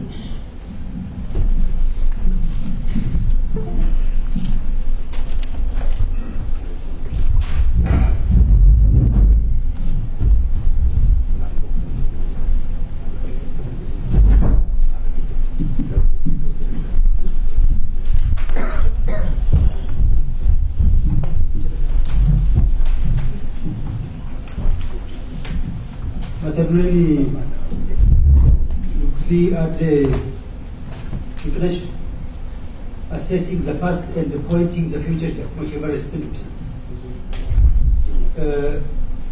Malakate Shenu UCT, Bakabutu, Dubartotat, America Rabbit. One initiative Maraga.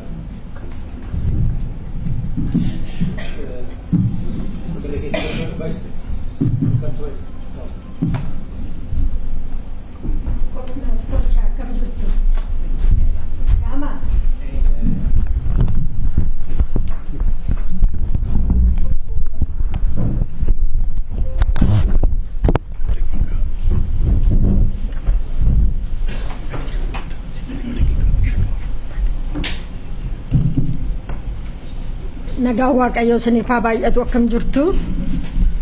Akkuma obboleessi koo jedhee egaa waan natti fakkaatu isa kanaan dura maal keessa turre amma eessa jirra gara fuulduraatti maal gochuu qabnaa isa jedhu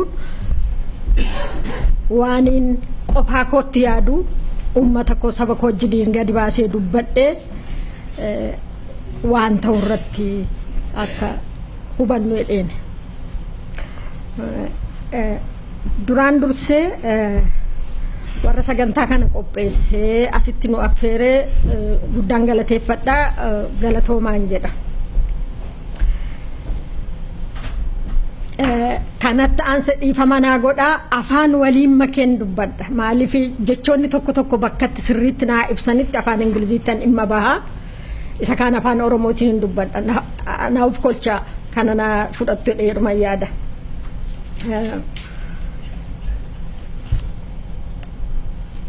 Yoo fedha keessan ta'e dura jaarmiyaan bakka dhufee bakka bu'ee dhufe xinnoo ishee waa'ee isaa ibsuu barbaada. Ijaarsa dubartoota Oromoo addunyaa bakka bu'een waamameera. Waa'ee isaa xinnoo isheetuun ibsuu danda'e ranaa gootu. Xinnoo ishee ranaa godha. Yookiin akeekuu yaala yookiin karaa garas Oromoo karaa garas uummata Oromoo qajeelchuu tolcha. Haalli bara darbee fi bara kanaa garaagari. Malli bara darbee uummatnii fi dhaabbotni Oromoo hordofaa turanis sanuma waliin jijjiiramuu mala. Kanaafuu korri kun kora murteessaa fi bifa isaatiinis duratti haaraa ta'u malee isa xumuraa miti. Waldaan ogeessota seeraa Oromoo seerrii fi heerri danqaa keessa jiraachuu isaa fi uummatni Oromoo akkuma uummata kamiyyuu haala akkanaa keessatti hoggansa siyaasaa cimaa kan uummatni hubatee waliin deemu uumuu barbaachisaadha jedhee amana. Hayyoonni jaarmiyooleen hawaasaa keessaayyuu dhaabbotni siyaasaa Oromoo hundi kanuma hubataniiru jennee amanna. Ammaan kanatti addunyaan alagaan dhiyoo fi fagoo uummatni Oromoo keessaayyuu dhaabboti siyaasaa uummata Oromoo irraa hoggansa eegaa jira. Gaaffiin mirga uummatni Oromoo kaasee jiru akkuma beektanii ollaa Oromootti darbeera. Oromiyaa fi Oromootni muuxannoo isaanii gammachuudhaan uummata cunqursaa ofirraa fonqolchee dabarsuuf socho'uuf qooduun isaa gaafatamaa jira. Hoggansi siyaasaa sirrii fi bu'a qabeessa ta'e gaaffii akkanaa maraa ni deebisa. Egeree Oromiyaa fi seeraa fi sirna tolcha. Korri kun isa duraa malee isa xumuraa akka hin taane kanarraa isa kana caaluu fi kan karoorri qabatamaan irratti nu ceesisu akka nu ceesisu tilmaama. Korri kun koraa nagaa fi koraa milkii haa ta'u jechuudhaan mariin keessan amma irraa kaasee banamuu isaan isin ibsaa. Waan dhaggeeffattanii fi baay'ee isin galateeffadha. Milkaa'aa isiniin jedha.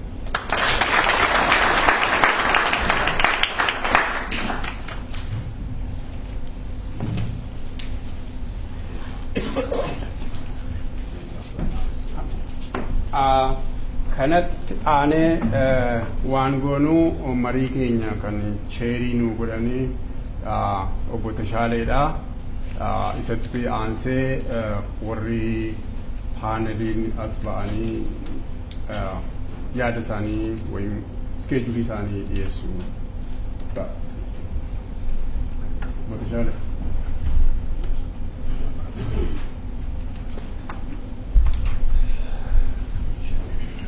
kanatti aanee kan dubbatu sagantaa jiru sitti hima dubbatu garuu Dr.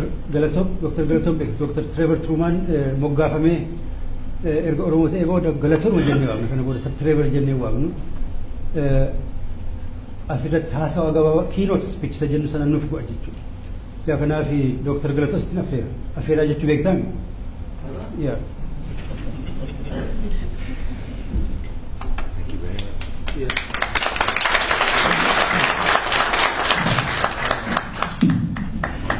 I'm not big enough for this. There we go.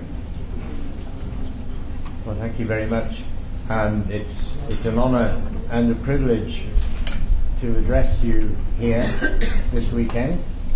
Although I was initially reluctant to do so and needed persuading by Alberto Shari there, and I'm still wondering why he wanted me to present a keynote address this weekend. However, I have to say it's really lovely to see friends from not only the UK but Germany, Belgium, Netherlands, USA, Canada, and especially friends from abroad that I've met in Kenya, people that I met in Kakuma, people who helped me in Kakuma camp and who helped me in the slums in Nairobi when interviewing refugees. It's wonderful to meet these people again. And I must say congratulations to the organisers. This is the first Oromo event I've ever been to that started within an hour of the opening time. I normally joke that Oromo people do not need clocks or watches, they need calendars. But today you've shown that watches are indeed appropriate. Well done.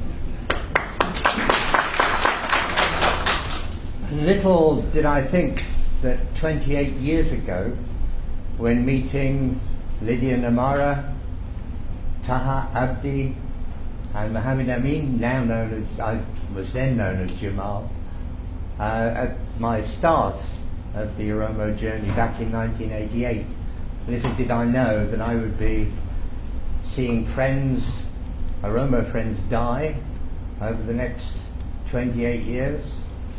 Little did I know that I would be adopted as an Oromo citizen and be standing here as Gelato to address some of those who may be holding the future of Oromia in their hands.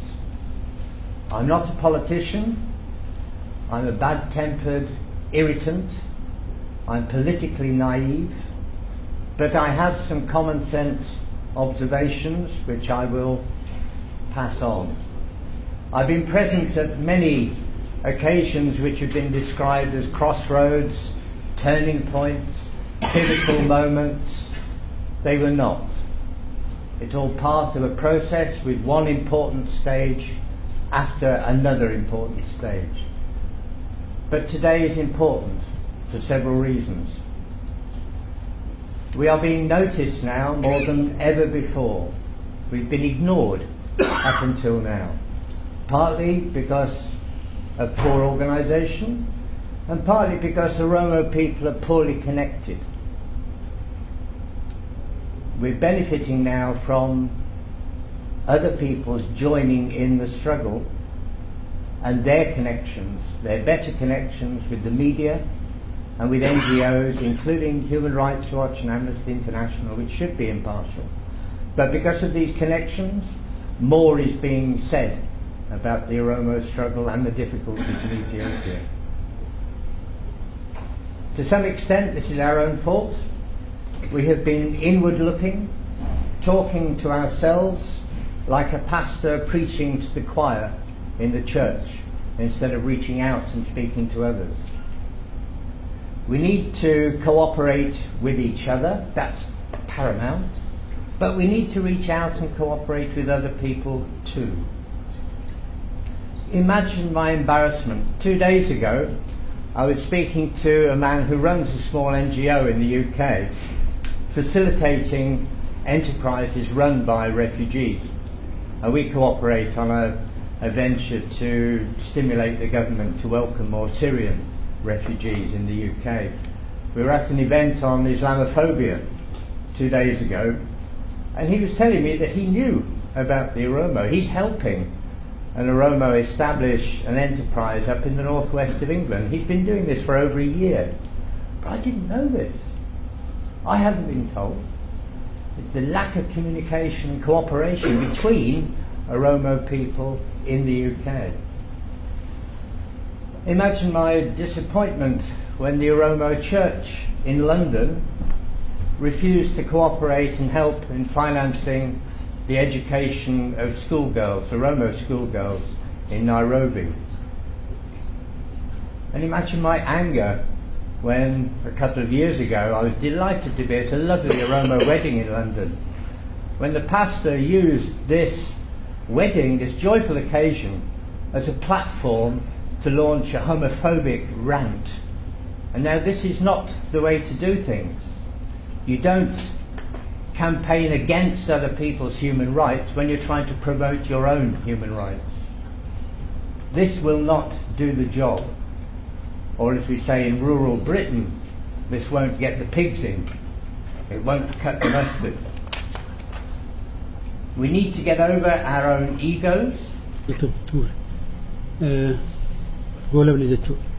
Saatiin keenya xumurame. Annootna hageera. Saatii nu kenname keessatti xumurame egaa dirqama waan ta'eef hundumarrattuu wanti kun ta'uuf deemaa nama baay'eedha qabna. Yeroo guddaa gaafiif deebii keessatti yaadni waan jiruuf achi keessatti waan naafee ibsitaa sana dabarsiisa. Thank you. Adda dinqileef baay'ee galatoomii.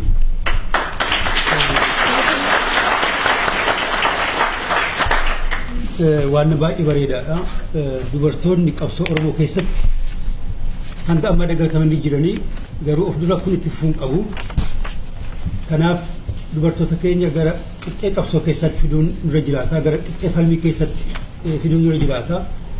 Uummata kanaaf walakkaan dubartoota. Yaa kanaaf hiree qixxee qabu jechuudha.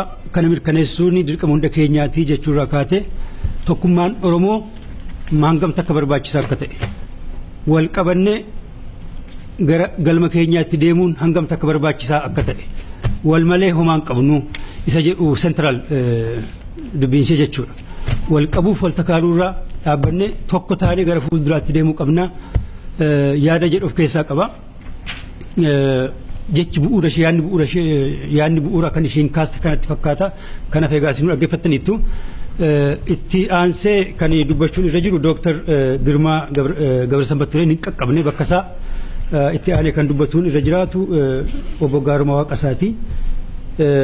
Sa'aatiin amma daqiiqaa 11:20 inni haasaa wal fakkaatu nu godha jechuudha. Dhaggeeffanneeti yoo Dr. Girmaan dhaqqabaa ta'uu baate break wayii fudhanneeti achirraa itti fuuna jechuudha.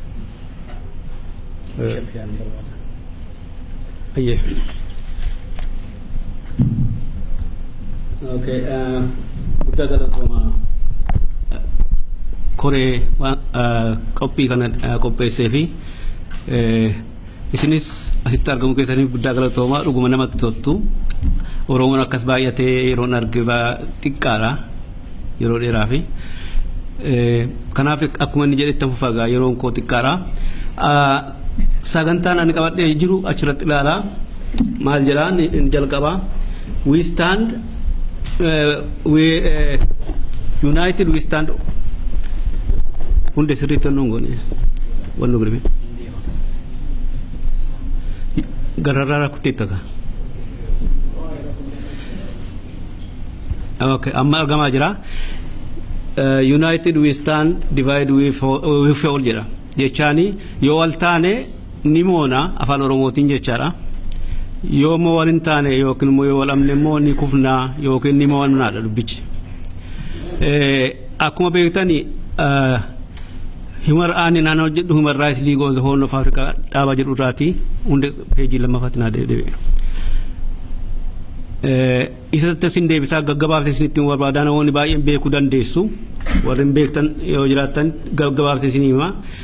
Dhaabni kun kan dhaabbate 2007 Kanaadaa keessatti namoonni biyya turtan yookiin biyya keessa salgaltam keessa warri jirtanii gaazexaa urjii ni beektu. Gaazexaa urjii keessa hojjetaa turre yeroo sanatti immoo dhaaba tokko dhaabne turre Human Rights League kan jedhu jechaadha. Maaliif gaazexaan sun waan baay'ee baasuu waan dadhabdee fi waa'ee mirga namoomaa dhaaba waan barbaadu dhaabne turre jechaadha. Garuu irraa hidhamne waggaa tokko keessatti isa booda manadhaa keessa erga baanee dhufne immoo akka carraa namoonni baay'een Kanaadaatti waan dhufanii fi achitti dhaabne jechaadha kana. Dhaabni kun erga dhaabbatee hojii guddaa baay'ee hojjeteera. Achirratti dubbisuu dandeessu. Gara 200 ol bifa adda addaan dhimma Oromoo irratti uummata biraa irratti illee gabaasiira jechaadha.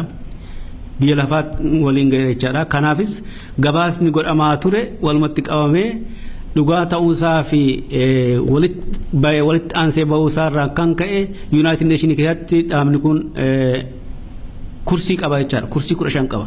Kursii sammat irra teessan kan jechaadha. Miseensa United Nations jechaadha. United Nations waajjiroota 3 qaba gurguddaa. New York headquarter keessatti 5 qaba. Geneva keessatti qabna. Vienna keessatti 5 qabna jechaadha. 15 jechaadha. Kanatti dhimma ba'an jirru namoonni akka gurmaa'anii irra caalaayyuu karaa ikoonoomii yookiin immoo dinagdee, karaa mirga namoomaa, karaa hawaasummaa, karaa adda addaa gurmaa'anii akka irratti hirmaatan yeroo baay'ee affeeraa ture gochuu hin dandeenye kursiin keenya sun achumatti gogee affeeraa qullaa affeeraa jechaadha. Ani waggaatti guyyaa 2 yookiin guyyaa 3 walgahii irratti hirmaadhee waan ta'aa jiru ibsa. Karaa kanaaf kursiin sun akkumatti lafatti hafee jira. Namoonni kana fedhii kana qabdan irra caalaayyuu riseercheroonni waa'ee riseercherii kan mataa keessaan kan dhiyeeffachuu barbaadan yoo jiraatan naqunnamuu dandeessu jechaadha. Naqunnamuu dandeessu akka irratti hirmaatantu jira. Dhaqxanii dhiyeeffatu waraqaa keessa jechaadha. Uummataafis dhimma baasaa isiniif dhimma baasaa jecha kanumaan bira darba. Isa jalatti ani himuu barbaadu gara fuulduraatti gara jalqabaatti na deebisa jalqabaatti.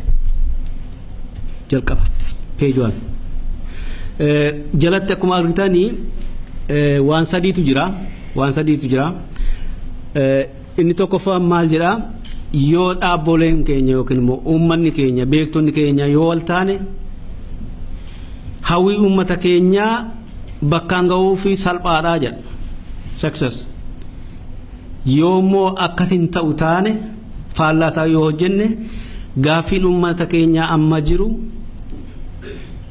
uman argatu yookiin immoo xumuran argatu itti fufaa jechaadha. Kun kan xiyyeeffatu Oromoo illiis kan jedhaman irrattidha. Oromoo illiis yookaan jennu baay'een keessan ni beektu. Namoota dhaaba keessaa qofaa miti. Namoota beektota irra caalaa immoo akka dhaabatti wal gurmeessan murteessoodha jechaadha. Kanaaf sadaffaa irratti kanan kaayeru dhaabboleen Oromoo adda addaa jiru.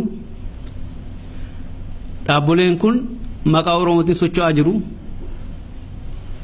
Dhuguma maqaa Oromoo amma socho'aa jiranitti Oromoon stakeholders jechaadha hundumti keenyayyuu dhaaba sana keessa hin jiraatiin miseensa warri hin jirres maqaa keenya waan socho'aa jiranii fi irraa gaaffii qabnaa jechaadha. Kana waan ta'eef dhaabboleen siyaasaa Oromoo maqaa Oromootiin socho'aa jiranii qoratamuu qabu auditii ta'uu qabudha. Auditii ta'uu qabu jechaan akka horii hammam baaftee hammam gashtee osoo hin ta'in sagantaa baafatanii maqaa keenyaan kaawwatanii sanarratti hammam hojiitti jiraniiru isa jedhu ceenaa jechaadha. Kanaaf hundi keenya gaafachuu qabna. Kan kana gaafannu maaliif yeroo isaatu yeroo ammaatu kanaan nu ga'e jechaadha. Yeroon amma keessa jirru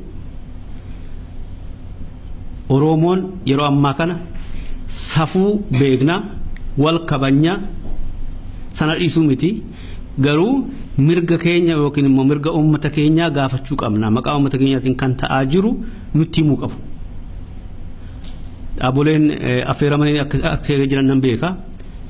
Himaniiru irratti argamaniiru argamni hin beeku. Kanaaf kanatti deemaa jirra jechaadha. Anatti deemaa jirru gaa amma hundeetti na tolerance and intolerance kan jedhamu qaba. Intolerance jechaan qabxiilee lamaan kanarratti himachuu barbaada jechaadha. Tolerance yoggaa jennu Oromoon garaa bal'ata olbeen kana dha yeroo dubbannu akka aadaatti Oromoon garaa bal'ataa jenna Oromoo wal danda'a jenna dhugumadhaa kuni akka dhaabaattis akka nam tokkoottis dhugumadhaa inni jedhamaa jiru kuni hojiitti kamaa jiru isa jedhu ilaallaa jechaadha irra caalaa iyyuu immoo yogaa toleraansii jennu bakka adda addaatti namnu gara adda addaatti himachuu danda'a jechaadha kan koo kan hin taane kan ani keessatti hin hirmaanne beekumsa laachuufi jechaadha just generally yogaan defining goonuu jechaadha yookiin immoo akka ta'etti akka jirutti fudhachuufi nama sanaaf jechaadha ofii keenya yoo keessatti hin hirmaannu yoo ta'e dhaaba yoo ta'e garuu jiraachuusaaf beekumsa kennuudha inni guddaan jechaadha yoo danda'ama ta'e gargaaruudha jechaadha kuni waa'ee mirga namaa wajjin wal qabata har'a namni haasaa jiru waa'ee mirga namoomayyuu miti akkuma isinitti hime waa'ee hawaasummaan haasaa jira waa'ee siyaasaas miti akkan taane gochuun ayyaana sanarraa qutachuun barbaada jechaadha garuu akka hawaasaatti waan keessa jiru haasawwan barbaadeefidha jechaadha kanaaf yeroo cabsanii ummata keenya cabsiisaa jirra yeroo natti yanni egaa otoo baay'ee iftee naan jettu otoo fifaachuun booda dhufeedha Oromoon kanaaf otoo gahin dura darbisnee akka yaan dhufan hin barbaadu yeroo ammaa kana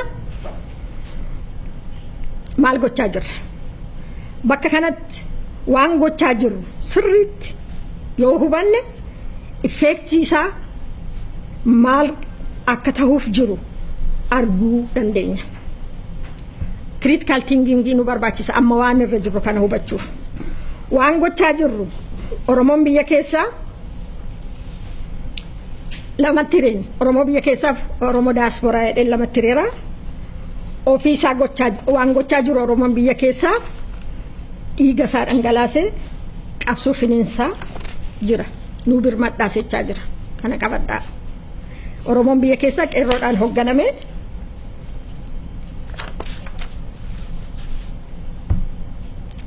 tokko tahee wayyaanee raasaa jira warra duriis naasisaa jira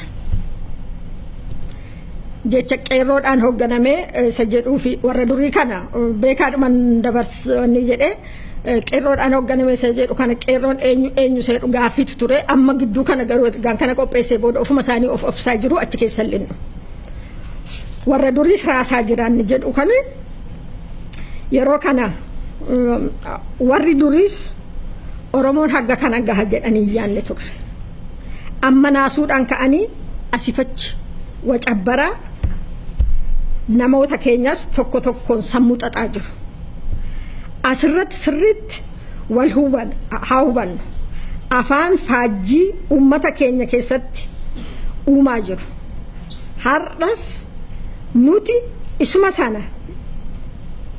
isaan jedhan fuunee afarsaafii jirra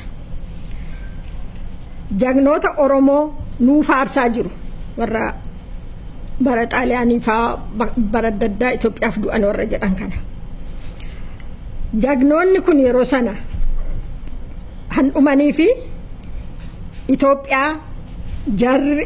Itoophiyaan kun jaara Itoophiyaa jedhanii handhumanii fi Itoophiyaa Abashaan keessatti kabajamu Oromoon keessatti salphatu eeguuf turan kan hojjetaa turan malee Oromoon bakka biyya isaa ta'e abbaa biyyaa ta'e keessatti jiraatu miti isaan falmaa fi turan jechuudha itti dhaadachuun keenya bu'aan isaa maaliidha isa jedhu akka hubannuuf jedheen Oromoon diaspora maal gochaa jira mee tokkoon keenya waan gochaa jirru ofii keenya haa ilaallu anarraa jalqabee jechuukooti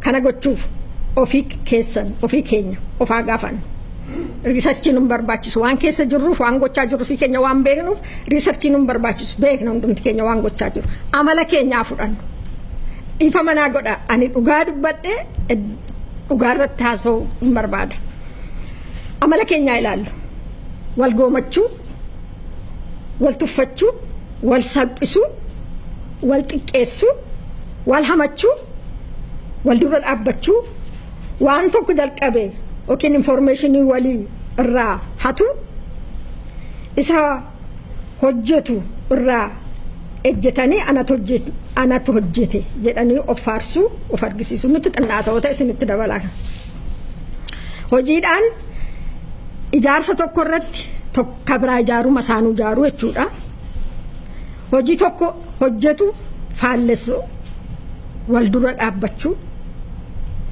waan tokko jalqabe wal gargaaruurra wal dura dhaabbachuu jaarmiyaa tokko isa tokko kabajuurra wal dura dhaabbachuu akka hooggana uummata Oromoo maraatti uf agarsiisu yaaluu kabiraa akkuma mataan nuuf mijatetti tokko karaa keenya irraa aangoota Ameerikaa kabiroo haasofsiisaa jirra.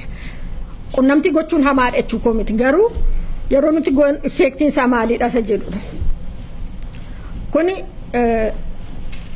ani wala isa gara fuulduraa hin dubbanne. Hin dubbanne isa gara fuulduraa. Waan jennee dubbisnutu murteessa. Akka fedha keenyaatti dhaqnee haasofsiisna. Inni tokko Itoophiyaa tiksuuf dubbata. Inni tokko Oromoo naa bilisoomee dubbata. Jarruu kana nuu hubachuu hin danda'ani. Confusion isaan gidduutti uumna. Kiliirrii waan ta'e. Warra Habashaa wajjin inni seeroo negosheetii goonu kun wanniidha. Akkuma nutti dhagahameettidhaan wajjin hariiroo uumnu. Uummata Oromoo bakka buunee miti. Mataa keenyaan. Kuni walii gallee gaaffiin keenya maadha waan hojjechuu qabnu maalidha se jennee adda baafannee afaan tokko ta'e yeroo dhaqnee dubbanna ta'e waan gaariidha. Kameeraan kaasina.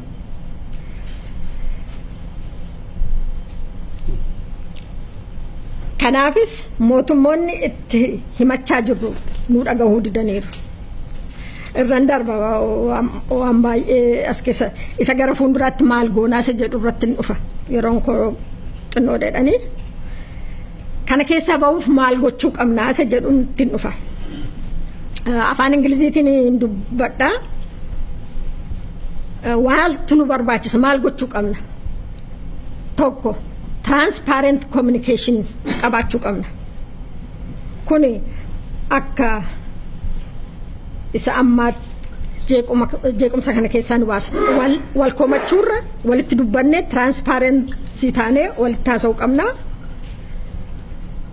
Inni biraa breaking down silos jechuun sammuu keenya keessatti tuulamee isa ture sammuu ego sammuu wal hamachuu sammuu wal jibbuu sammuu wal irraa fagaachuu of keessaa caccabsinee gantuu qabna. Kun maal dhuma open mind taanee walitti haasa'uu dandeenya jechuudha. Isarraa kaanee open mind people can see the future. Open mind yoo taanes fuuldura keenya arguu dandeenya. Isa booda solid foundation irratti wal ijaaru. Solid foundation wal amantii yaada tokko qabaachuu uummata keenya haalatti bakka buunu irratti hojjechuudha. Isa gara fuulduraa ani akka koottanii yaadu. Inni dura Oromoon Oromoo ta'ee miila lamaan dhaabbatee of danda'uu qaba. Kanatti hirkanna as deemna wanne kufaatiidha. Inni tirkachuuf dhamaanus nu jalaa kufa. Maaliif nun dhamanu kaa? Yoo jabaannee ammallee ijoolleen waan gochaa jirtu sana keessatti dhageettii qabaachuu jalqabneerra. Tuffatamuu keessaa bahuu jalqabneerra. Yoo of taanee dhaabbanne yoo akka Oromootti dhaabbanne malee gara fuulduratti adeemuu tuffatamuu keessaa caccabuu keessaa bahuu hin dandeenyu. Kanaaf yaada tokkoon waan gochuu qabnu han ilaaluu qabnu kana gochuuf han ilaaluu qabnu uummanni biyya keessaa maal barbaada isa jedhu gaaffii kana of gaafanne gaaffii sanaaf deebii kennuu qabna. Gaaffii sanaaf yeroo deebii kenninu waan hojjechuu qabnu beekna jechuudha. Miinaa keenya addanatti gaafaanicha ni jedha. Addaan baasuu dandeenya ofii keenya jechuudha. Isa uummanni Oromoo gochaa jiru hin deeggarramoo hin mormina. Period. Hin deeggarroo ta'e waan gochuu qabnu hin dubbadha. Hin deeggarroo ta'e asuma irratti dhaabna. Maaliif yeroo keenya balleessuu hin barbaannu. Hin deeggarroo jenne akkamitti tumsinaaf yoo jenne akkamitti haa gargaaru maaltu nurraa eegama bifa kamiin humna taanee dhiyaachuu dandeenya isa jedhu irratti mari'achuu qabna. Aneegaa Oromoon Oromoo tahee akka Oromootti ofiisaa danda'ee wal qabatee miila lamaan dhaabbatee kana booda abbaa fedhe wajjiniin haasa'e mootummoota aangoota biyya alaa wajjiniin haasa'e illee waan haasa'u beeka Oromoof dhaabbatee afaan tokko haasa'uu danda'a jechuudha. Ofii keenya caalchi saakrifaayisii qaba kana gochuuf egaa Oromoof hojjenna wanni Oromoo bakka buuna yookiin immoo afaan Oromoo isa biyya keessa taanee dubbanna hojjenne nurraa waan caccabuu qabutu jira kan jedhe sana. Ofii keenya caalchisuu dhiisnee uummata sana yoo caalchisne yoo caalchisuu dandeenya. Itti kannaa bakka biraatii barbaaduu dhiisnee Amaararraa yookiin mootummaa Ameerikaarraa barbaaduu dhiisnee yoo ofii keenya dhaabbachuu dandeenya.